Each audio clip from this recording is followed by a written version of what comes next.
بسم الله الرحمن الرحیم. انا لله و انا الیه راجعون. شهادت جانگداز رئیس جمهور جمهوری اسلامی ایران آیت الله دکتر سید ابراهیم رئیسی و وزیر خارجه جمهوری اسلامی ایران دکتر حسین امیر عبداللهیان و امام جمعه تبریز آیت الله آل هاشم و دیگر همراهان محترم رئیس جمهور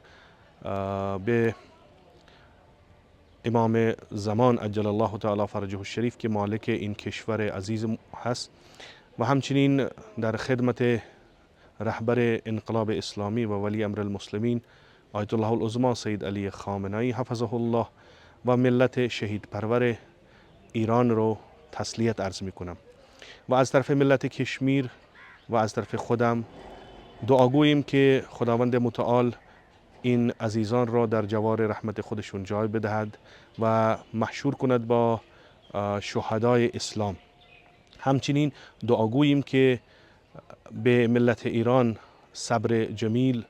عطا کند. ما ملت کشمیر در این غم شریک ملت ایران هستیم و در بارگاه رب العزت دعاگوییم که آن شهیدان را در جوار خودش جا بدهد و با محمد و آل محمد و شهیدان اسلام محشور بفرماید و همچنین دعاگوییم که خداوند متعال به همه ملت ایران و رهبر عزیزمون و مراجعمون رو صبر جمیل عطا کند و نعم البدل به این عزیزان عطا کند.